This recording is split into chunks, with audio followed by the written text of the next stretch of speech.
आणि सन्मान चिन्ह आपण त्यांना प्रदान करत आहोत.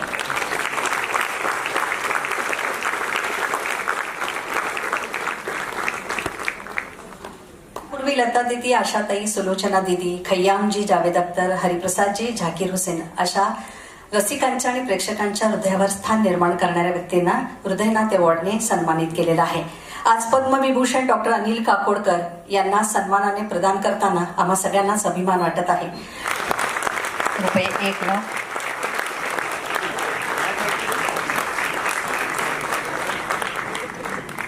सन्मानाचं उपन्न, मानाची पदवी,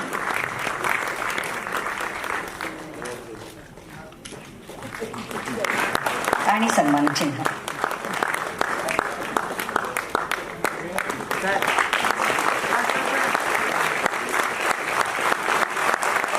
जोरदार टाळ्यांनी आपण या दोन्ही विंगचं खूप खूप कौतुक करूया. वेदिका म्हणूनही त्यांचा परिचय आहे. आणि यानंतर अविनाशजी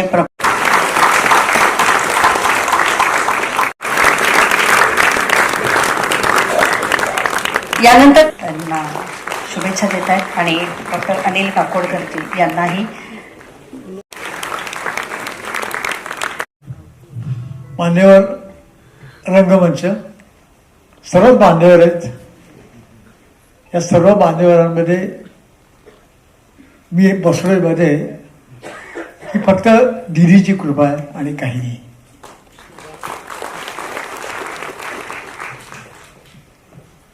मला 27 आणि मला 28 वर्ष लागले. 88 म्हणजे मी 89 मध्ये प्रवेश केलेला आहे. आणि 89 मध्ये प्रवेश करणं म्हणजे पुढच्या वर्षी मी 90 वर्षाचा होईल. 90 मध्ये प्रवेश करणं म्हणजे शेवटच्या दशकामध्ये प्रवेश करणं, याची मला पूर्ण जाणीव आहे. शेवटचं दशक फार चांगलं नसतं, मी भोगणार आहे. पण म्हणून हे जे वर्ष आहे, या वर्षात माझ्याकडनं चांगलं काम व्हावं. आपल्या आशीर्वादाने आपण मला आशीर्वाद द्या की मी काही चांगलं काम करू शकेन. या वर्षा मला पुढच्या वर्षानंतर बघू काय होतं ते. माझ्या आयुष्यात सगळ्यात महत्वाची गोष्ट काय, सगळ्यात महत्वाची गोष्ट आहे की मास्टर दिनानाथांचा मुलगा आहे मी. यापेक्षा मोठा मुलगा काय हवा.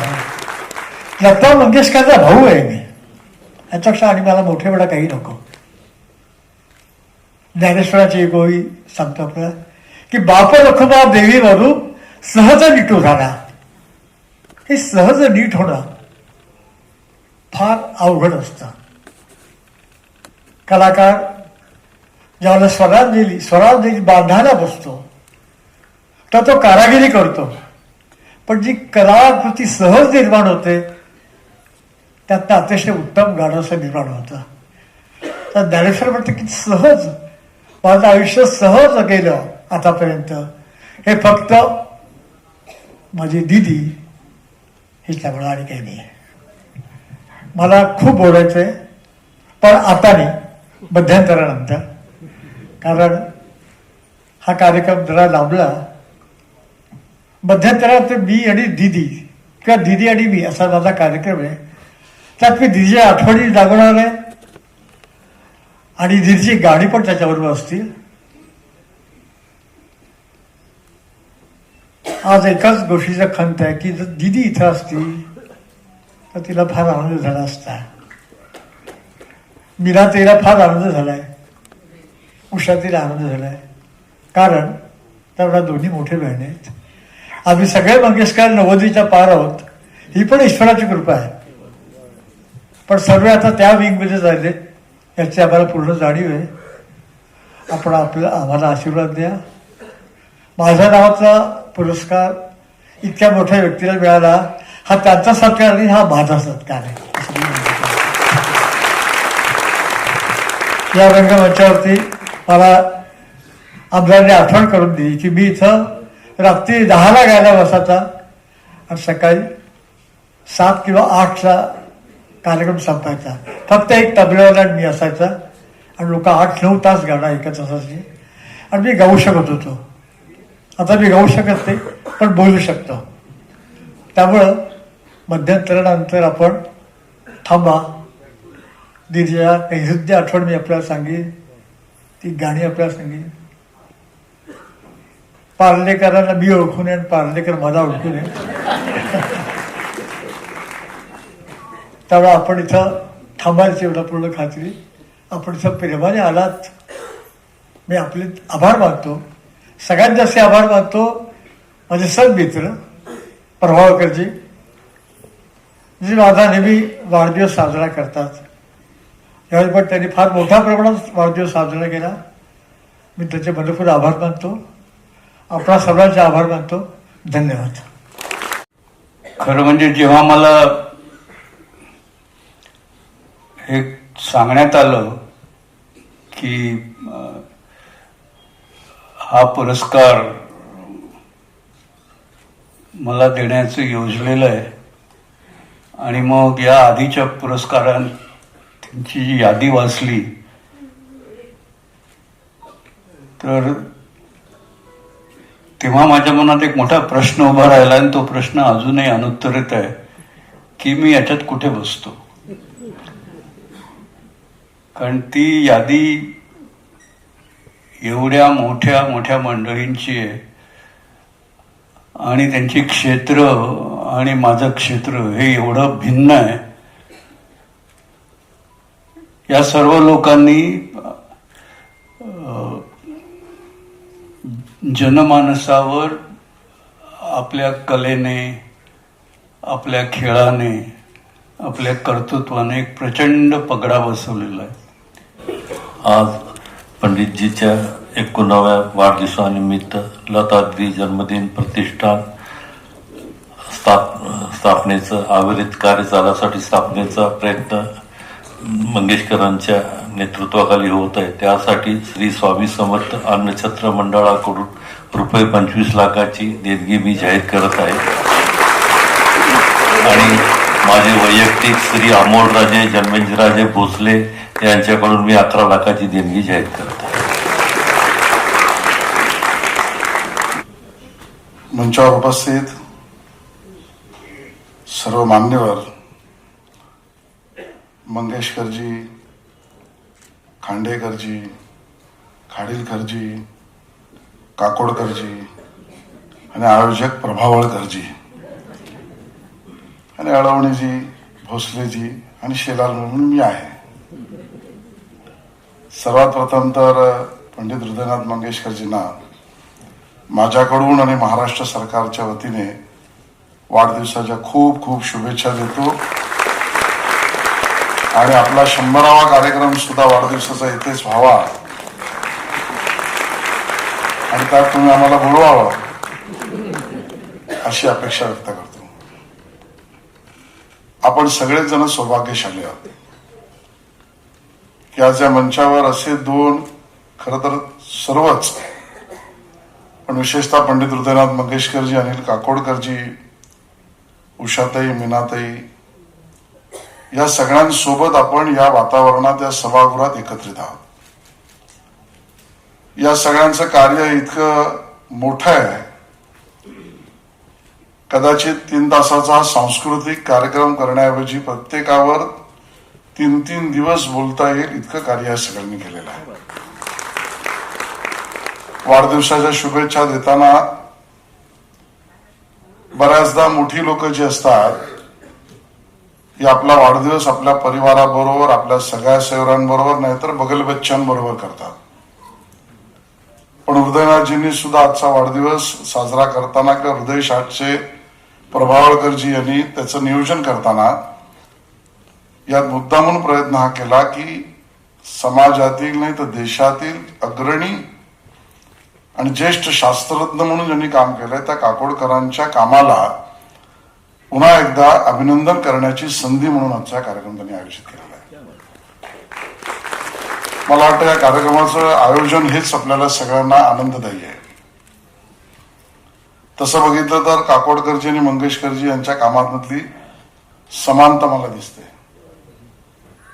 ती यासाठी कारण अनिल काकोडकरजी ज्येष्ठ शास्त्रज्ञ आहेत, ते अणुशास्त्र विषयातले शास्त्रज्ञ आहेत आणि ज्याला आपण अणुशास्त्र म्हणजे ज्याला मराठीमध्ये न्यूक्लिअर सायंटिस्ट म्हणतो, त्या न्यूक्लिअर सायंटिस्टचं काम आणि त्यात अनिल काकोडकरांचं काम हे इंडिजिनियस न्यूक्लिअर टेक्नॉलॉजी डेव्हलप करण्याचं आहे. आणि त्याच्या खोलात गेल्यावर लक्षात असं येतं की न्यूक्लिअर स्टडीज मध्ये लक्ष द्यायचं असेल तर ॲटॉमिक न्यूक्लिअर याचं संशोधन करताना त्याच्यात ऊर्जा कुठून येते, ती ऊर्जा कशी ऍब्झॉर्ब होते, त्याचं वहन कसं होतं, या अणूच्या ताकद, क्षमता, वहन आणि परिवर्तन याचा संपूर्ण अभ्यास करणारे शास्त्रज्ञ म्हणजे काकोडकरजी आहेत. आणि त्यामुळे अणूंवरचा त्यांचा अभ्यास, त्यातला निर्माण होणाऱ्या गती आणि ऊर्जेचा अभ्यास ही नवनवीन कवाडं शास्त्रज्ञांची किंवा शास्त्रांची उघडणारी आहे. पण मी हे मानणाऱ्यांपैकी आहे की तुमचं कार्य हे अतुलनीयच आहे. पण या समाजामध्ये कित्येक लोक असेही मानणारे आहेत की या अणूंमधल्या ताकदीला ऊर्जा देण्यासाठी जी गोष्ट निसर्गाने निर्माण केली त्यामध्ये नाद आहे. त्या अणूच्या उच्चारणासाठी, त्याच्या गतीसाठी, त्याच्या ऊर्जेसाठी जे कार्य करतं ते म्हणजे ध्वनी, लहरी आणि प्रकाश आहेत. या ध्वनी, लहरी, प्रकाशाचं काम ज्या मंत्रातून, ज्या गीतातून, संगीतातून, नादातून होतं ते करणारे संगीतकार आहेत. आणि म्हणून अशा अणुरेणूंच्या गतीचा एका अर्थाने आध्यात्मिक विकास करणारे सुद्धा काकोडकरजी जसे शास्त्रज्ञ आहेत तसं मी म्हणेन हृदयनाथ मंगेशकरजी हे सुद्धा सांगीतिक शास्त्रज्ञच आहेत अशा पद्धतीचे. आणि म्हणून या कार्यामध्ये पंडितजींनी केलेलं काम हे मला असं वाटतं की अवघड गोष्टी सहजतेने सोडवण्याचं काम त्यांनी केलं आहे. हे वर्ष संत ज्ञानेश्वरांचं 750 जयंती वर्ष आपण साजरं करतोय. आणि मग 750 वर्षापूर्वी जन्मलेले संत ज्ञानेश्वर वयाच्या 16व्या वर्षी असं काही लिहून ठेवतात की जगभरातल्या लोकांना संशोधनाचा विषय होतो. प्राणी मात्रापासून निसर्गापर्यंत, मानवी मनापासून स्वशोधनापर्यंत, परमात्म्यापासून भक्तीपर्यंत सगळं विश्लेषण करणारे ज्ञानेश्वर, त्या संत ज्ञानेश्वरांच्या ज्ञानेश्वरीला सहजतेने आपल्या सगळ्यांच्या मनात रुजवणार संगीत जर कोणी केलं असेल तर ते पंडित हृदयनाथ मंगेशकर यांनी केलं. आणि म्हणून आजच्या या वर्षी आम्ही त्यांना विनंती करणार आहोत की संत ज्ञानेश्वरांच्या 750व्या जयंतीच्या वर्षानिमित्त माननीय मुख्यमंत्री देवेंद्र फडणवीसजींनी ठरवलंय, आम्हाला तसं सांगितलंही आहे की देशातील सगळ्या राज्यात, आणि खांडेकरजी विदेशातल्या स्टॅनफोर्ड युनिव्हर्सिटीमध्ये सुद्धा संत ज्ञानेश्वरांच्या ज्ञानेश्वरीचे कार्यक्रम आम्ही करणार आहोत. आणि जिथे जिथे शक्य असेल तिकडे पंडितजी आपला आशीर्वाद आम्हाला हवा आहे. आपला आशीर्वाद, मार्गदर्शन आणि स्वतःचा त्या ठिकाणी असलेला सहवास सुद्धा त्या युवकांना प्रेरणा देणार आहे. मला या गोष्टीचा अजून एक उल्लेख करायचा आहे की आताच मी काकोडकर साहेबांशी बोलत होतो. खरं तर एका आयोगाच्या संबंधात मी त्यांच्या बरोबर त्यांच्या हाताखाली काम करतोय. आणि परागजी, त्या आयोगाचं काम इतकं मोठं आहे, विज्ञान आणि बरोबरीने नवनवीन नाविन्यपूर्ण प्रयोग, शेतीतल्या प्रयोगापासून अगदी यावर्षीचा गणेशोत्सव सुद्धा धुमधडाक्यात झाला असेल तर त्याच्यातल्या असलेल्या पर्यावरणाच्या मूल्यांचं विच्छेदन करण्याची भूमिका ज्यांनी केली आणि ज्यामुळे गणेशोत्सव सुद्धा निर्विघ्नपणे पार पडला, यामध्ये सगळ्यात मोठं योगदान हे अनिल काकोडकरांचं आहे, हे मला आढळण्यास आलं. आणि काकोडकरजी, आपणही शतायुषी व्हा, आपलं मार्गदर्शन या देशाला सातत्याने मिळत राहावं.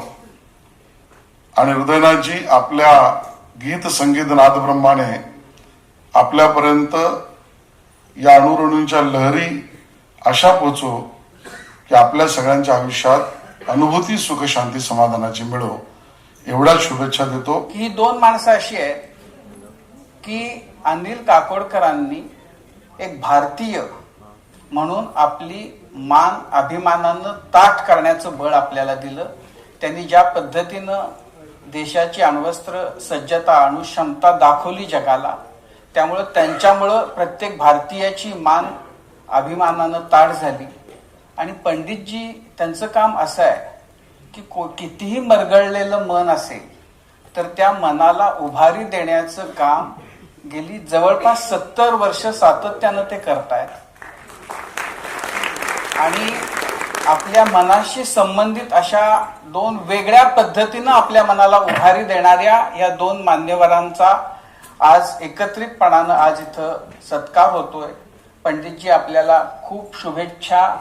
आमच्या सगळ्यांच्या वतीनं खूप खूप तुम्हाला साष्टांग नमस्कार आज तुमच्या वाढदिवसाच्या निमित्तानं. स्मरणीय कार्यक्रमही होतो आहे आणि या निमित्ताने दोन मान्यवरांना शुभेच्छा केवळ मी देईन.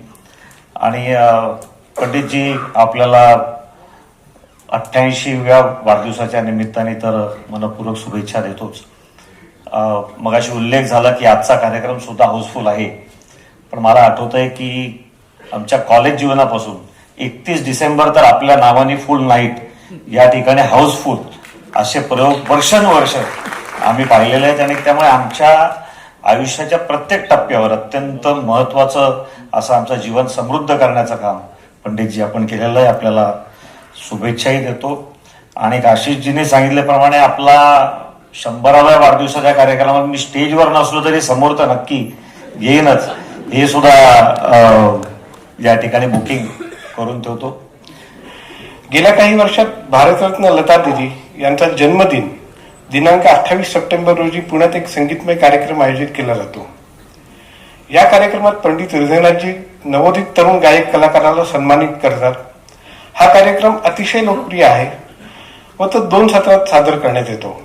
मध्यंतरात दिनचे आवडतीचे पदार्थ करून रुचकर जेवणाची व्यवस्था केलेली असते व सर्व रसिकांना ते फारच भावते. प्रतिष्ठान याला नेहमीच चांगला पाठिंबा देत असतो. आता विश्वस्तांना हा कार्यक्रम पण असाच कायम सुरू राहावा ही इच्छा आहे. हा दिदी आणि मी हा जो कार्यक्रम आहे तर दिदीची आणि माझी संगत 82 वर्षाची असती नाही आहे. तर तिच्या आठवण मी सांगणार आहे काही, आणि त्याची चांगली उत्तम गाणी गाजलेली ते मी ध्वनिमुद्रित करणार, ती लोकांपुढे सादर करणार. आणि काही आठवण सांगू शकाल का? तुमचा खूप आठवणी वाढदिवसात आहेत. दीदी तुमच्यासाठी काय बनवायचं? ती स्वयंपाक मस्त बनवायचं ना. दीदी काय, दीदी आई आहे. दीदी कोण सगळे जे जे उदात्त उत्तम महत् बनते ते सगळं दीदी आहे. आम्ही पडछाया आहोत तिथे. प्रतिध्वनी ज्याला म्हणतात ना, इको, तो होता. बोला. एक आठवण सांगा ना, जे म्हणजे नाही, कार्यक्रमात मी दीदीच्या आठवणी सांगणार आहे. हां, एक आता सांगू शकाल का? एक ओपनिंग. इतक्या आठवड्यात की त्यातला निवडून आठवण सांगणं जरा अवघड जात आहे. पण एक सांगतो की 1942 साली, म्हणजे बरोबर 84 वर्षापूर्वी, मास्टर दीनानाथ म्हणजे माझ्या वडिलांचा मृत्यू झाला. तर दिदी फक्त 12 वर्षाची पोरगी आहे. त्या 12 वर्षाच्या पोरीने संपूर्ण कुटुंबाला, मंगेशकर कुटुंबाला सांभाळला. आई आणि 4 भावंड आणि जागतिक कीर्ती मिळवून दिली सगळ्यांना. आज लता मंगेशकर, मीना मंगेशकर, आशा मंगेशकरच, उषा मंगेशकर, रियाज मंगेशकर यांना जागतिक कीर्ती मिळवून दिली ती लता मंगेशकरनी, पण दिदीने. आम्ही तिच्या पाठी आहोत, पण सेनापती ती आहे, सैन्य अवगत. की आज माझा 89वा वाढदिवस आहे. आणि त्यानिमित्त मला एक घोषित करायची गोष्ट की 40 वर्षापूर्वी आम्ही मास्टर दीनानाथ स्मृती प्रतिष्ठान स्थापन केलं वडिलांच्या वाढदिवसानिमित्त. आज 84 वर्ष झाले की आम्ही तो वाढदिवस त्यांचा पुण्यतिथी करतो. 28 सप्टेंबरला दीदीचा वाढदिवस येतो.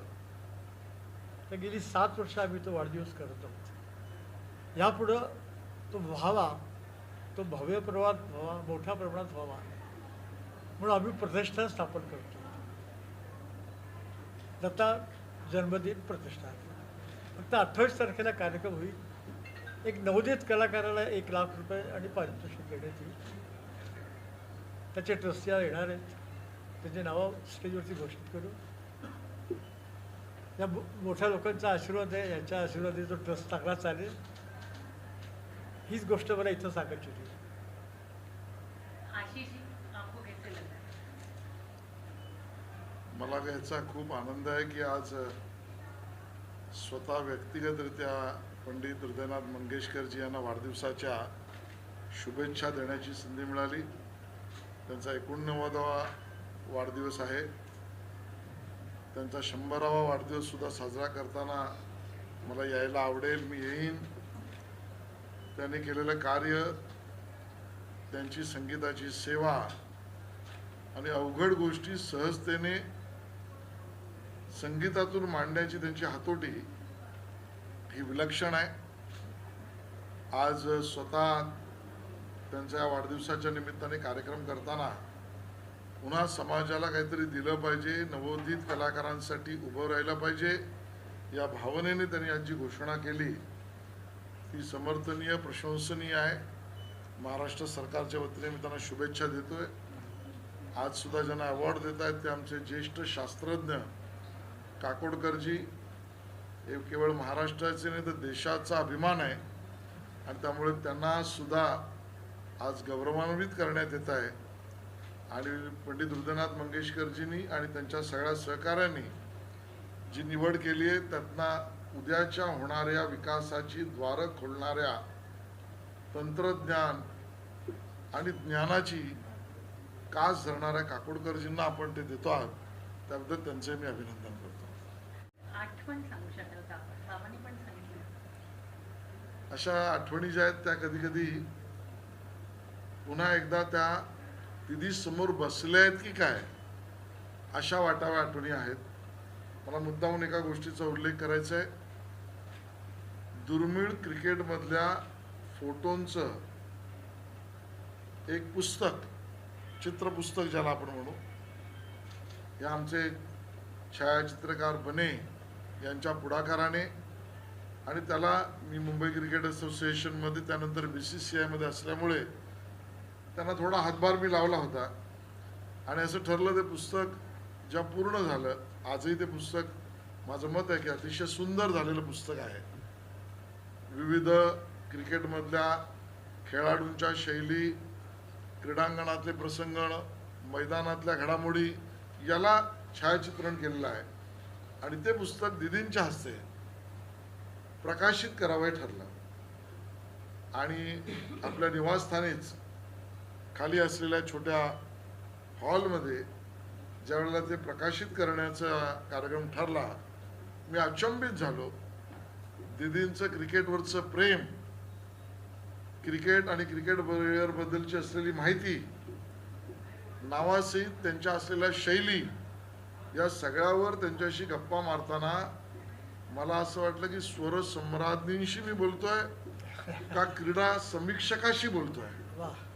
इतक्या मोठ्या पद्धतीने, नाविन्यपूर्ण पद्धतीने ते मांडलं होतं. मी कधीच हे विसरू शकणार नाही. मला अजून एका गोष्टीचा आवर्जून उल्लेख करायचा आहे.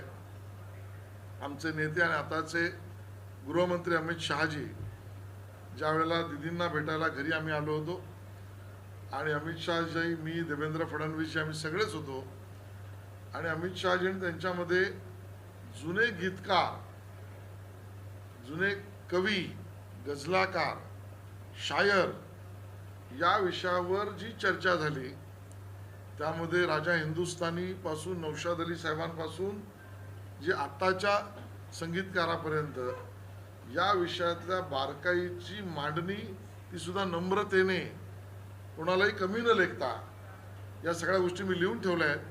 कधीतरी त्या आपल्याला प्रसिद्ध पण लिहिल्या. How do you feel sir? नाही म्हणजे मला जेव्हा एक कळवण्यात आलं की